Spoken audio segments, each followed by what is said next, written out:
اگر ایران از NPT خارج بشه در صورتی که منجر به ساخت بمب هسته‌ای بشویم، شما با این خروج موافق هستید یا خیر؟ از من میپرسید؟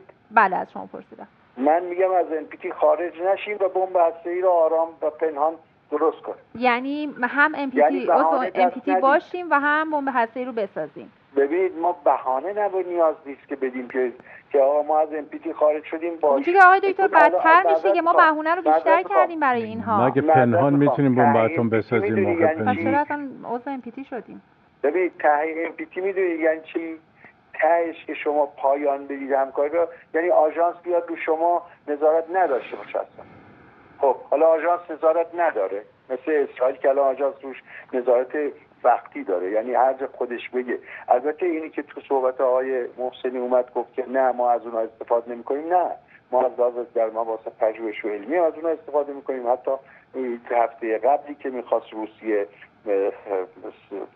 اینش رو عوض کنه، یعنی سوخت بوشهر رو عوض کنه، گفت که حتما باید بازرسان بیان تا پیش اونها مثلا در حضور اونها این کار انجام بگیره.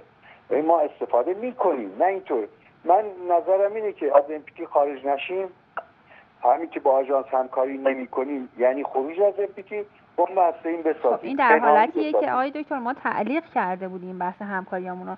من از شما که نماینده مجلس هستید و قانونگذار هستید انتظار داشتم که در قواعد در سطوح بین‌المللی، قواعد بین‌المللی که به هر شکل کوچکترین بهانه مساوی است با افزایش تحریم‌ها، انتظار داشتم که حداقل به قواعد بین‌المللی پایبند باشید و بفرمایید که بله ما اگر خارج میشیم از NPT، اگر منجر به ساخت بمب هسته‌ای میشه من موافق هستم. نه اینکه همزمان ما عضو معاهده بشیم بعد عهدی بکنیم، بی‌قانونی بکنیم، اون هم از سمت نماینده مجلسی که خودش قانونگذار هست اینو مطرح کنه و بعد بگه که نه بمب اتمی بسازیم عضو NPT هم باشیم. خانم مجری، ما قانون داخلی تصویب می‌کنیم، ما قانون بین‌المللی که تصویب می‌کنیم که قانون بین‌المللی زمان اجرا نداره که. ما پذیرفتیم اون معاهده رو آقای دکتر. برو قوی شو اگر راحت جهان طلبی.